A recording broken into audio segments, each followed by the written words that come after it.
Avez-vous déjà songé à ce que vous diriez si vous saviez que c'est la dernière fois que vous voyez quelqu'un que vous aimez? Hiver 1912, dans une petite gare de campagne près de Lyon, une fillette de 10 ans serre la main de son frère de 6 ans pendant qu'un train noir s'approche. Dans quelques minutes, il partira pour un orphelinat. Et elle restera seule avec une promesse qu'elle ne sait pas comment tenir. Des années plus tard, une photographie retrouvée dans les archives révélera un détail glaçant que personne n'avait remarqué.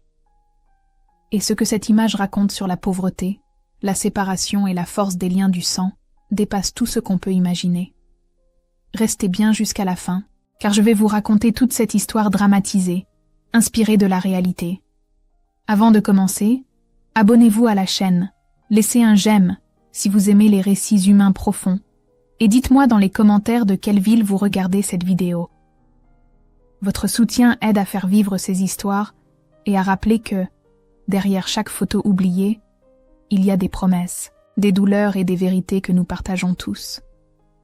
Lucille a embrassé son petit frère pour la dernière fois, en sachant qu'elle n'aurait que 3 minutes pour lui dire quelque chose qu'il n'oublierait jamais. Et si vous restez jusqu'à la fin, vous découvrirez pourquoi elle sourit sur cette photo, alors qu'elle sait qu'elle vient de perdre la seule famille qui lui reste. Ceci est l'histoire d'une fillette de 10 ans qui a fait une promesse impossible et qui a passé 34 ans à essayer de la tenir. Cette photographie a été retrouvée dans les archives personnelles d'une ancienne assistante sociale en 1987, glissée entre des rapports administratifs de la ville de Lyon. Sur l'image, on voit une petite gare dans la campagne française, hiver 1912. 2 enfants se tiennent côte à côte devant un train noir. Mais regardez bien le sourire de la fillette. Ce n'est pas un sourire d'au revoir ordinaire. C'est le sourire de quelqu'un qui vient de faire un serment qu'elle ne sait pas comment tenir.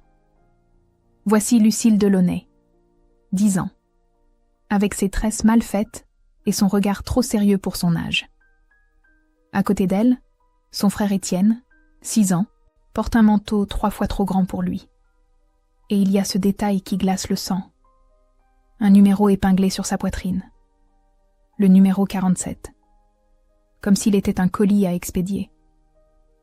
Lucille serre l'épaule de son frère si fort que ses doigts sont blancs sur la photo. Mais ce qu'elle ne peut pas voir, c'est que dans exactement 3 minutes, un fonctionnaire va les séparer de force. Ce que personne ne sait à ce moment-là, c'est que Lucille garde un secret qui va déterminer le reste de sa vie. Un secret qu'elle vient de murmurer à l'oreille d'Étienne quelques secondes avant que le photographe ne déclenche l'appareil. Un secret qui va la hanter pendant plus de 3 décennies. La fillette sur cette photo s'appelle Lucille, et elle vient de comprendre que son monde est en train de s'effondrer. Parce que sa mère, Marie Delaunay, cette femme maigre qu'on aperçoit à peine sur le bord droit de l'image, vient de signer des papiers qu'elle ne sait pas lire. Des documents officiels rédigés par l'assistance sociale de Lyon, qui décide que la famille Delaunay n'a plus le droit d'exister ensemble. Les archives départementales du Rhône confirment que des centaines de familles ouvrières de Lyon ont vécu le même cauchemar entre 1910 et 1914. Des veuves trop pauvres, des mères trop malades, des enfants considérés comme en danger moral par un système qui confondait la pauvreté avec la négligence. Marie est veuve depuis que son mari, ouvrier dans une fabrique de textiles, est mort écrasé par une machine défectueuse. Depuis ce jour, elle survit en lavant le linge des familles bourgeoises du quartier. Mais le salaire est dérisoire, le loyer est en retard. La faim est une présence constante dans leur petit appartement de la Croix-Rousse. Et maintenant, Marie tousse du sang dans un mouchoir qu'elle cache à ses filles. Quand le médecin du quartier a vu l'état de Marie, il a parlé au curé. Le curé a parlé au responsable municipal. Et le responsable municipal a déclaré avec cette fausse bienveillance administrative « Cette femme ne passera pas l'hiver. Il faut protéger les enfants. » Protéger. Le mot qui va détruire leur famille. L'assistance sociale est arrivée un matin de novembre 1912 avec une proposition qui n'en était pas une. Un orphelinat administré par les Sœurs de la Charité, à plusieurs heures de train. Ils promettent l'éducation, la nourriture, un lit chaud. Marie a supplié. Elle a proposé que Lucille l'aide au travail, qu'Étienne aille à l'école paroissiale. Mais la dame en noir, avec son carnet de notes et son air de devoir accompli, a été clair. Ce n'est pas une invitation, c'est une décision. Et pour faciliter l'adaptation, selon les rapports officiels de l'époque qui documentent cette pratique courante, on commence toujours par les plus jeunes. Les enfants de moins de 7 ans sont considérés comme plus malléables, plus faciles à modeler, plus susceptibles d'oublier. Lucille reste. Étienne part. C'est propre, c'est légal, c'est institutionnel, et c'est dévastateur. Mais ce que Marie ignore en signant ses papiers avec sa main tremblante, c'est qu'il y a une clause en petit caractère.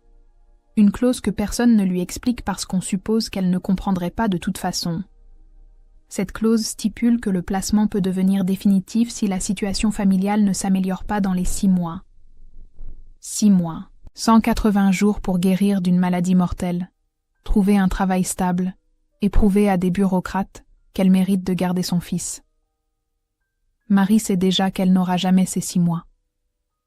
Sur le quai de la gare, ce matin glacial de décembre 1912, un fonctionnaire avec une brassière officielle organise les départs.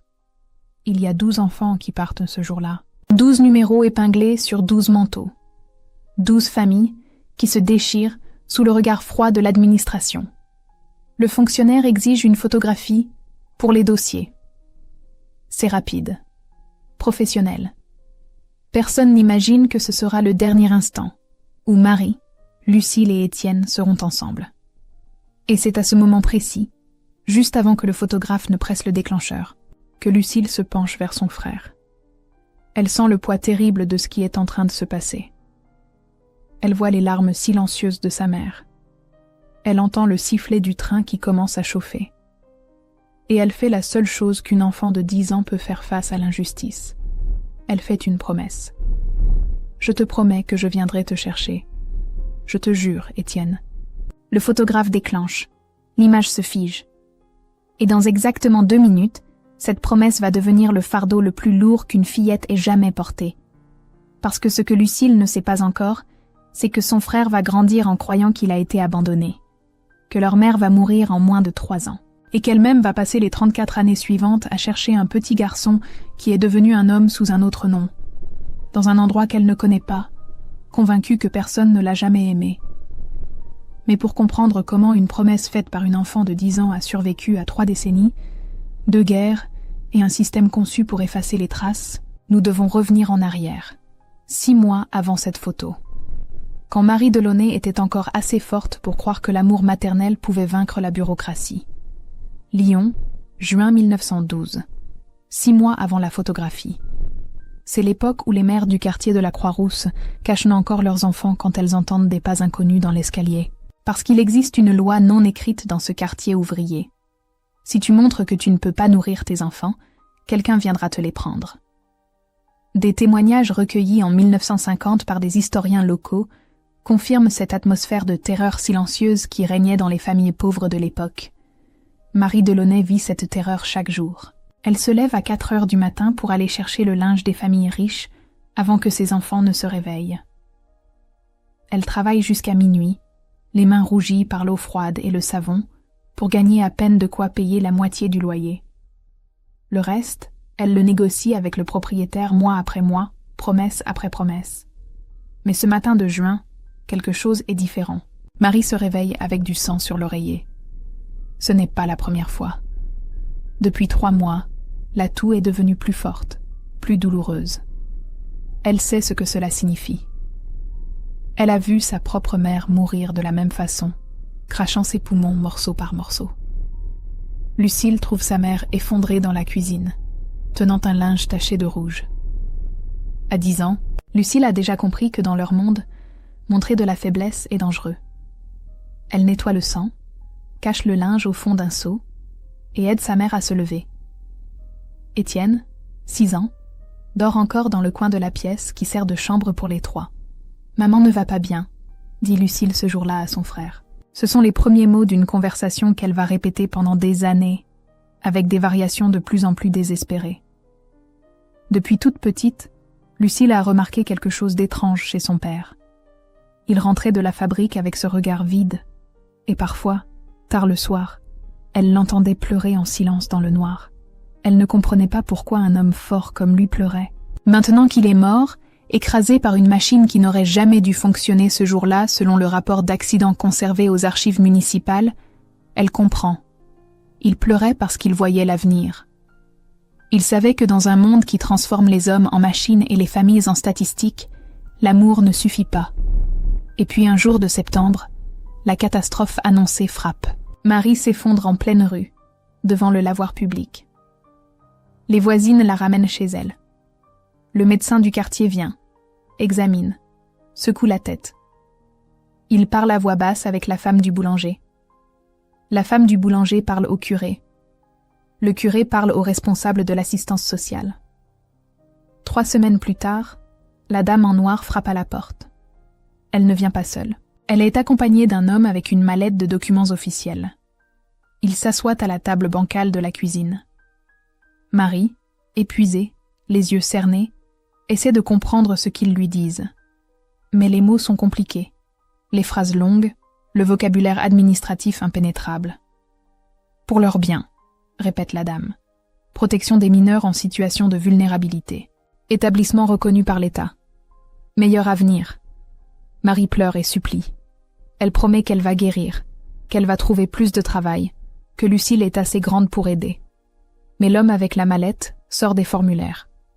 Les lois sur l'assistance aux familles nombreuses de 1913, qui sont en réalité en préparation dès 1912, donnent aux autorités le pouvoir de retirer les enfants des familles jugées incapables de les élever correctement.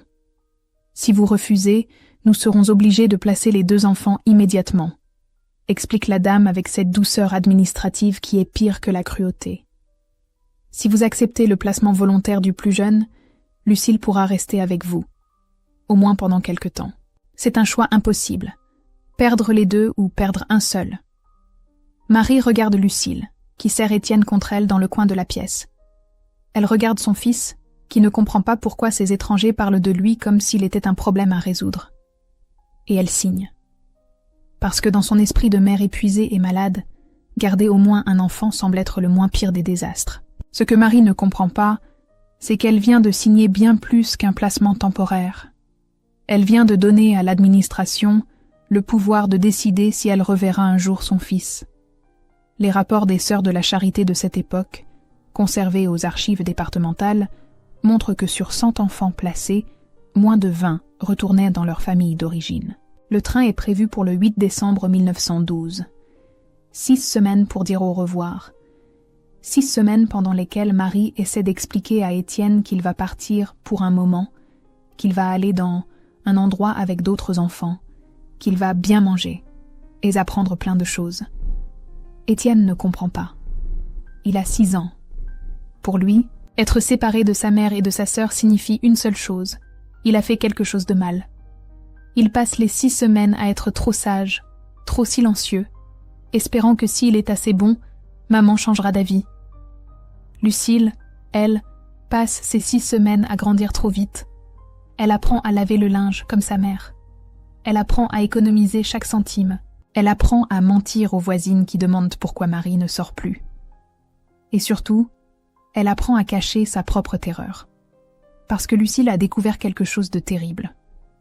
Un soir, en aidant sa mère à ranger des papiers, elle a trouvé une lettre glissée sous le matelas. Une lettre de l'assistance sociale qui parlait d'évaluation dans 6 mois et de placement définitif possible selon l'évolution de la situation familiale. Lucille a 10 ans, mais elle sait lire. Et elle comprend ce que cela signifie. Si maman ne guérit pas, si la situation ne s'améliore pas, ils vont garder Étienne pour toujours. Et peut-être qu'ils viendront la chercher elle aussi. C'est ce secret qui la ronge pendant les 6 semaines précédant le départ.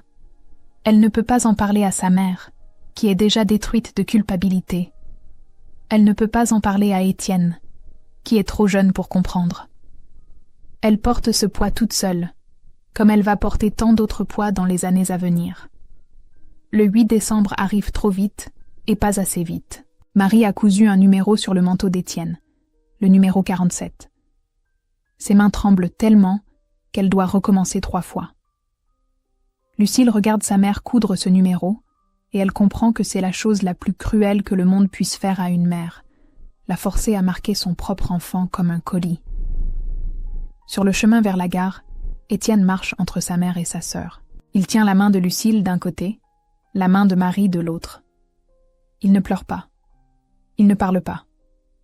Il marche comme un condamné qui ne comprend pas encore sa sentence. Et c'est là, sur ce quai glacial de décembre 1912, que la vie de ces 3 personnes va se briser de manière irréversible. Parce que le système qui est censé les protéger est en réalité en train de les détruire. Et la seule chose qui va survivre à cette destruction, c'est une promesse murmurée par une fillette de 10 ans qui ne sait pas encore que tenir cette promesse va lui prendre toute une vie. Le sifflet du train déchire l'air froid de décembre. C'est le moment. Le fonctionnaire avec sa brassière officielle commence à rassembler les enfants. 12 numéros. 12 petits corps qui vont être embarqués comme du courrier. Marie tient Étienne contre elle une dernière fois. Elle essaie de graver dans sa mémoire le poids de son fils, l'odeur de ses cheveux, la façon dont il enfouit son visage dans son cou. Mais ses mains tremblent tellement qu'elle a peur de le laisser tomber. Lucille regarde sa mère et voit quelque chose qui va la hanter pour toujours. Le moment exact où une mère se brise. Le photographe installe son appareil. Pour les dossiers, dit-il avec une efficacité bureaucratique qui ignore complètement le drame qui se joue devant lui. Les pratiques documentaires des orphelinats de l'époque, telles que décrites dans les archives nationales, incluaient systématiquement ces photographies d'identification prises au moment du placement. Marie se place sur le côté, presque hors du cadre. Lucille met sa main sur l'épaule d'Étienne. Elle sent les os fragiles de son petit frère sous le manteau trop grand. Et c'est là, dans ce moment suspendu avant que l'appareil ne se déclenche, qu'elle se penche et murmure les mots qui vont définir sa vie. « Je te promets que je viendrai te chercher. Je te jure, Étienne. » Étienne lève les yeux vers elle. Il ne comprend pas pourquoi elle dit cela. Maman a dit qu'il partait juste pour un moment. Pourquoi Lucille parle comme si c'était pour longtemps? Mais il n'a pas le temps de poser la question. Le photographe déclenche. L'image se fige. Et dans ce instant gelé sur la pellicule, 3 vies sont capturées juste avant leur effondrement. 2 minutes plus tard, le fonctionnaire sépare Étienne de Lucille. Ce n'est pas violent. Il n'y a pas de brutalité. C'est juste ferme, professionnel, définitif. Lucille essaie de retenir son frère, mais ses 10 ans ne font pas le poids contre un homme adulte qui fait son travail. « Étienne !» crie Marie. Mais sa voix se perd dans le sifflement de la vapeur. Le train commence à bouger. Des visages d'enfants apparaissent aux fenêtres. Étienne est là, le numéro 47, pressé contre la vitre. Il cherche sa sœur des yeux. Il cherche sa mère. Et la dernière chose qu'il voit avant que le train ne disparaisse dans un virage, c'est Lucille qui court le long du quai en criant quelque chose qu'il ne peut plus entendre. Le trajet dure 6 heures. 6 heures pendant lesquelles Étienne est assis à côté d'autres enfants silencieux. Personne ne pleure, comme si pleurer rendait la chose plus réelle. Une des religieuses qui accompagnent le convoi distribue du pain et du fromage. C'est plus de nourriture qu'Étienne n'en a vu en une semaine. Il mange mécaniquement, sans goût. L'orphelinat est un grand bâtiment gris dans une campagne qu'Étienne ne reconnaît pas. Les enfants sont accueillis par Mère Supérieure, une femme sèche avec des yeux qui évaluent plus qu'ils ne regardent. Les règles sont expliquées. Lever à 6 heures. Prière. Travail. Études. Prière. Dîner. Sommeil. Pas de questions. Pas de plaintes. Pas de larmes. Cette nuit-là, dans le dortoir froid où 30 lits s'alignent comme des tombes, Étienne pleure en silence dans son oreiller. Une des religieuses plus âgées, sœur Geneviève, passe entre les lits. Elle ne dit rien, mais elle pose doucement une main sur la tête d'Étienne. C'est le seul geste de tendresse qu'il recevra dans les premières semaines. Le lendemain matin, Mère Supérieure l'appelle dans son bureau. « Ton nom, c'est Étienne Delaunay ?» Il hoche la tête. « Plus maintenant. Ici, tu t'appelleras Henri Lambert. C'est pour ton bien, pour que tu puisses recommencer à zéro. » La pratique de renommer les orphelins était courante dans les institutions religieuses de l'époque, documentée dans de nombreux témoignages recueillis dans les années 1950. Étienne essaie de protester. « Mais je suis Étienne. Ma maman m'appelle Étienne, ma sœur. Mère supérieure le coupe. Ta mère a décidé que tu vivais ici maintenant. Si elle voulait te garder, elle l'aurait fait. Tu dois être reconnaissant de cette chance d'avoir un toit et de la nourriture. À 6 ans, Étienne n'a pas les mots pour argumenter contre cette logique cruelle. Lentement, jour après jour, il commence à croire ce qu'on lui dit. Maman l'a donné. Lucille l'a laissé partir. Personne ne vient le chercher. Donc personne ne l'aime vraiment. Le seul souvenir qu'il garde intact, c'est celui de la main de Lucille sur son épaule. Et cette phrase, « Je viendrai te chercher ». Mais au fil des mois, même ce souvenir commence à ressembler à un rêve. Peut-être qu'il a imaginé. Peut-être que c'était juste des mots pour le calmer. À Lyon, l'effondrement de Marie est rapide. Sans Étienne, elle n'a plus de raison de se battre contre la maladie. Elle tousse de plus en plus de sang. Elle devient trop faible pour travailler. Le propriétaire les expulse en février 1913. La tante de Marie, une femme simple qui travaille comme femme de ménage, les accueille dans son appartement, encore plus petit. Lucille, à 10 ans, devient adulte du jour au lendemain. Elle apprend à laver le linge comme un professionnel. Elle aide sa tante le matin, s'occupe de sa mère l'après-midi, et le soir, elle économise chaque centime dans une boîte en métal qu'elle cache sous son lit. C'est l'argent pour aller chercher Étienne.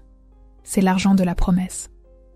Chaque semaine, Lucille va à la mairie demander des nouvelles de son frère. « Il va bien », lui dit-on à chaque fois. « Il est bien nourri. Il apprend. » Mais il ne lui donne jamais d'adresse. C'est contre le règlement. C'est pour le bien de l'enfant. Il doit s'adapter sans perturbation. Lucille n'est qu'une fillette. Elle ne peut pas forcer les portes. Elle ne peut pas exiger les documents. Tout ce qu'elle peut faire, c'est poser poliment les mêmes questions semaine après semaine et recevoir les mêmes réponses vides. Marie meurt en mars 1915. Elle a 32 ans. Les registres paroissiaux de Lyon confirment son décès par tuberculose pulmonaire, une des principales causes de mortalité chez les femmes ouvrières de cette époque. Sur son lit de mort, elle agrippe la main de Lucille et murmure « Dis à Étienne que je l'aime. Dis-lui que ce n'était pas sa faute. » Mais comment Lucille peut-elle transmettre ce message à un frère qu'elle ne peut pas trouver? Après l'enterrement, la tante dit à Lucille quelque chose que beaucoup de gens vont répéter dans les années suivantes. Au moins, ton frère n'a pas vu ta mère mourir. Au moins, il a un lit et de la soupe tous les jours. C'est peut-être mieux comme ça. Lucille ne répond pas. Mais ce jour-là, quelque chose se durcit en elle. Une résolution de fer qui va la porter pendant les 30 années suivantes. Peu importe ce que les autres disent. Peu importe combien de temps cela prendra. Elle a fait une promesse. Et elle va la tenir. Les années passent. Lucille grandit. Elle devient apprentie couturière à 13 ans, puis couturière qualifiée à 16. Elle est connue dans le quartier pour être sérieuse, travailleuse et étrangement seule. Elle ne va pas au bal. Elle ne flirte pas avec les garçons. Quand on lui demande pourquoi, elle répond simplement « J'ai quelque chose à faire avant ». Ce quelque chose, c'est la recherche d'Étienne. Chaque année, elle essaie de nouvelles approches. Elle écrit des lettres à différents orphelinats. Elle parle à des avocats qui lui disent que sans argent, ils ne peuvent pas l'aider. Elle va voir des religieuses qui lui conseillent de laisser le passé derrière elle et de construire sa propre vie. Mais Lucille ne peut pas laisser le passé derrière elle. Parce que le passé n'est pas derrière, il est devant. C'est un petit garçon qui attend qu'on vienne le chercher, quelque part dans un endroit qu'elle ne connaît pas, sous un nom qu'elle n'a jamais entendu. Pendant ce temps, dans l'orphelinat, puis à la ferme où il est envoyé à 14 ans, Henri Lambert devient un homme. Un homme silencieux, travailleur, qui ne fait jamais confiance complètement. Il fait bien son travail à la ferme. Il est même apprécié pour sa fiabilité. Mais il y a toujours cette distance, ce mur invisible entre lui et les autres. La nuit, il fait le même rêve. Une fillette avec des tresses qui tient son épaule. Une voix qui dit « Je viendrai te chercher ». Mais au réveil, il ne sait plus si c'est un souvenir ou une invention. Et de toute façon, Personne n'est jamais venu. Alors peut-être que cela n'a jamais existé.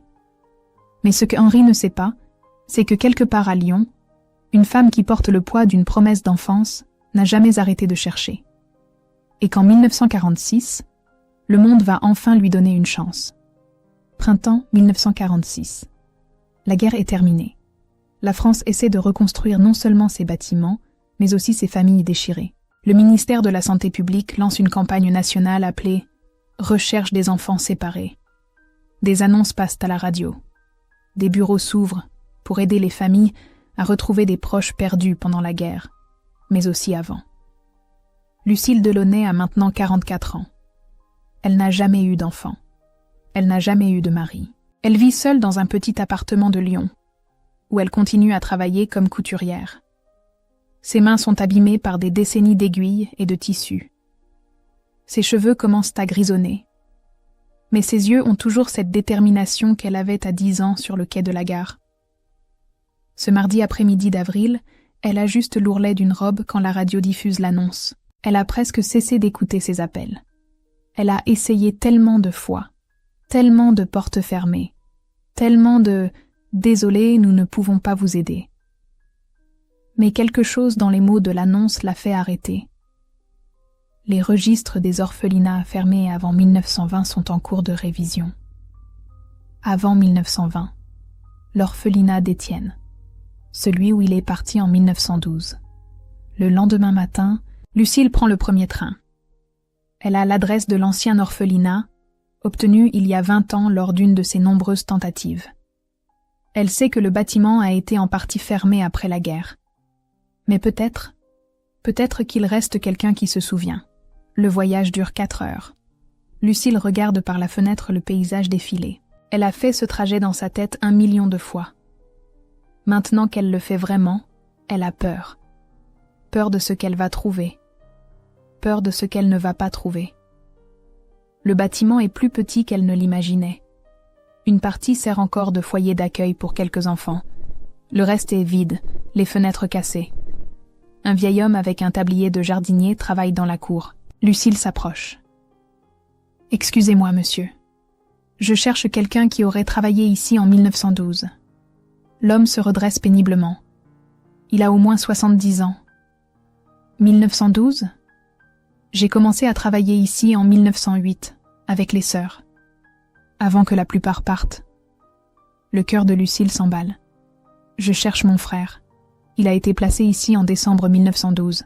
Étienne Delaunay, 6 ans. Le vieil homme fronce les sourcils. Delaunay. Il secoue la tête. Non, je ne me souviens pas de ce nom. Lucille sent ses jambes faiblir. Bien sûr. 34 ans. Comment quelqu'un se souviendrait ? Mais le vieil homme continue. Attendez. Il y avait un garçon. On l'appelait Henri Lambert. Mais je me souviens que sœur Geneviève, que Dieu ait son âme, elle disait toujours qu'il n'arrêtait pas de répéter un autre nom dans son sommeil. Étienne. Il disait Étienne. Les mots percent Lucille comme une lame. C'est lui, c'est mon frère. Ils ont changé son nom. Où est-il ? Où l'ont-ils envoyé ? Le vieil homme réfléchit longuement. Il est parti travailler dans une ferme, en Isère, je crois, près de Grenoble. La famille Lambert. Il prenait des garçons de l'orphelinat pour les travaux agricoles. Il était très bon travailleur. Et... Il hésite. Il parlait parfois d'une sœur. Il disait qu'elle avait promis de venir le chercher. Il n'a jamais oublié. Lucille s'effondre sur un banc de pierre. Il n'a pas oublié. Pendant 34 ans, elle a porté la peur qu'il l'ait oublié. Et il n'a pas oublié. 2 jours plus tard, après avoir demandé dans 3 villages, Lucille arrive à la ferme. C'est une belle journée de printemps. Les arbres sont en fleurs. Le monde semble trop lumineux pour ce qui est sur le point de se passer. Elle voit un homme de dos, réparant une clôture. Grandes mains, épaules larges, cheveux bruns avec quelques fils gris. Rien du petit garçon de 6 ans. Elle est sur le point de rebrousser chemin, persuadée qu'elle s'est trompée de ferme. Puis l'homme se retourne. Le soleil de l'après-midi éclaire son visage. Et pendant une fraction de seconde, Lucille voit les deux images superposées. L'homme de 40 ans et le petit garçon avec le numéro 47. Henri Lambert la regarde s'approcher avec méfiance. Une inconnue. Qu'est-ce qu'elle veut, Monsieur Lambert ? Demande Lucille, sa voix tremblant malgré elle. Oui ? Je cherche un homme qui, un jour, a été un petit garçon dans un train. En décembre 1912. Un petit garçon qui avait un numéro épinglé sur son manteau. Le numéro 47. Un petit garçon qui avait une sœur qui lui a promis de revenir le chercher. Henri reste figé. C'est maintenant les outils de la clôture deviennent blanches. Personne ne sait cela. Personne ne connaît ce détail du numéro. Personne sauf. Qui êtes-vous ? Sa voix est dure, protectrice. Je suis Lucille. Lucille Delaunay. Et tu es Étienne, mon petit frère. Henri recule d'un pas. Je ne suis pas Étienne. Je suis Henri Lambert. Étienne n'existe pas. Il n'a jamais existé. Si, il existait. Il existe toujours. Lucille fait un pas vers lui, les larmes coulant librement maintenant. Tu portais un manteau trop grand. J'ai mis ma main sur ton épaule. J'ai dit que je viendrais te chercher. Et je suis là. Pourquoi maintenant ? La voix d'Henri se brise. Pourquoi pas il y a 10 ans, 20 ans, 30 ans ? Parce que j'étais une enfant aussi, parce que le monde m'a dit que c'était impossible. Parce que j'ai passé 34 ans à frapper aux mauvaises portes. Mais je n'ai jamais arrêté de chercher. Jamais. Henri la regarde. Il cherche quelque chose dans son visage. Une preuve. Un mensonge.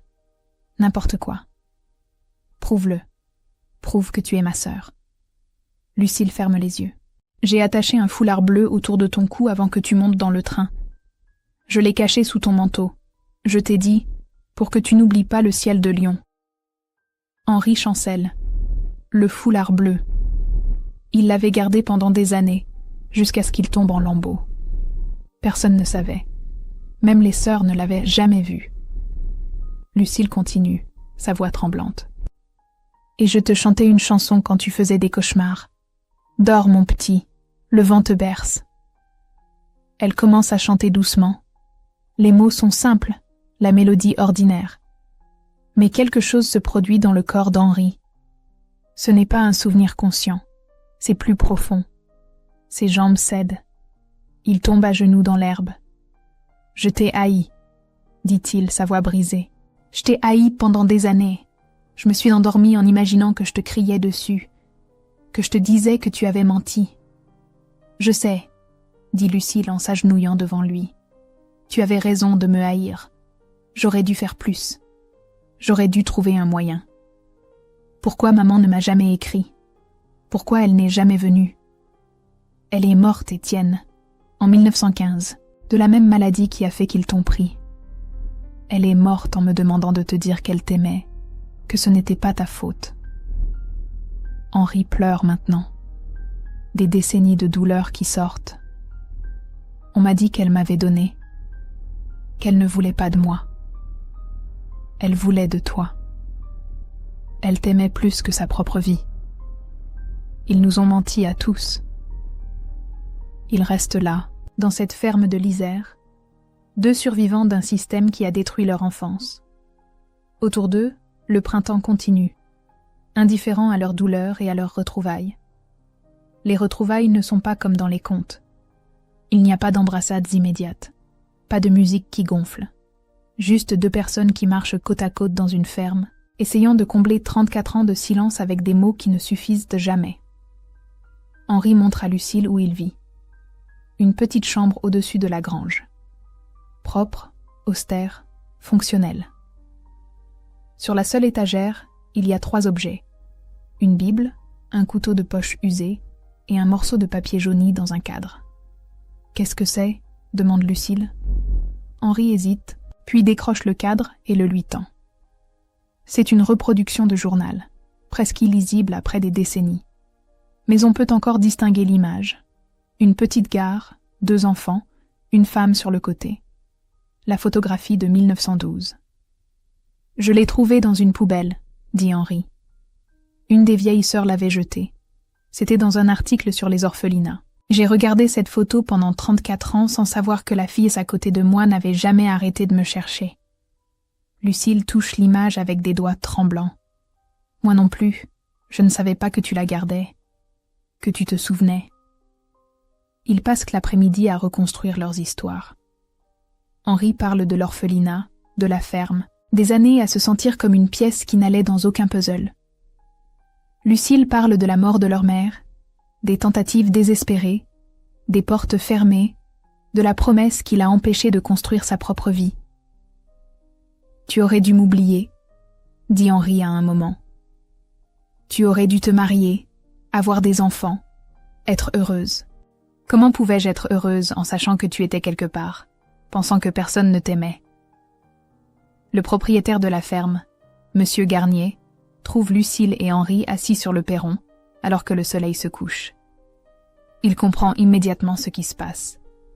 Il a vu Henri pendant 26 ans, vivre comme quelqu'un qui attendait toujours quelque chose. « Vous pouvez rester aussi longtemps que nécessaire », dit-il simplement à Lucille. Henri fait partie de cette ferme, mais je vois maintenant qu'il fait partie d'autre chose aussi. Les semaines suivantes sont étranges et difficiles.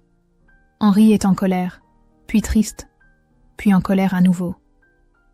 Il y a des moments où il regarde Lucille comme une étrangère, d'autres moments où il voit la fillette de 10 ans sur le quai de la gare. Le pardon n'arrive pas en une fois. Il arrive par fragments, comme un puzzle qui se reconstruit pièce par pièce. 3 mois plus tard, Henri prend une décision. « Je veux retourner à Lyon avec toi. Pas pour effacer ce qui s'est passé, mais pour commencer autre chose. » Ils reviennent ensemble à Lyon en août 1946. Henri voit pour la première fois la ville de son enfance. Ou plutôt, il la voit comme si c'était la première fois, car il ne se souvient de rien. Lucille le mène dans les rues de la Croix-Rousse, montre l'immeuble où il vivait, l'église où leur mère est enterrée. Sur la tombe simple de Marie Delaunay, Henri reste silencieux longtemps. Puis il dit doucement « Je ne me souviens même pas de son visage. » « Elle avait tes yeux, » dit Lucille. « Et elle t'aimait plus que tout au monde. » 4 ans passent. Lyon, 1950. Lucille et Henri vivent dans un petit appartement du quartier. Lucille continue à travailler comme couturière. Henri a trouvé un emploi dans une menuiserie. Mais leur véritable travail, celui qui donne un sens à tout ce qu'ils ont vécu, se passe les soirs et les week-ends. Ils ont créé une petite association avec l'aide du curé progressiste de la paroisse. Son but ? Aider les familles pauvres à comprendre les documents administratifs, les prévenir des pièges du système, empêcher que d'autres enfants soient arrachés à leur famille sous prétexte de protection. Ils ne sauvent pas le monde. Mais ils ont empêché 5 séparations. 5 familles qui restent ensemble parce que quelqu'un a pris le temps de leur expliquer qu'elles avaient des droits. 5 enfants qui ne porteront pas un numéro sur leur manteau. Un samedi après-midi de mai, Lucille prépare du café dans leur petite cuisine. Henri répare une chaise près de la fenêtre.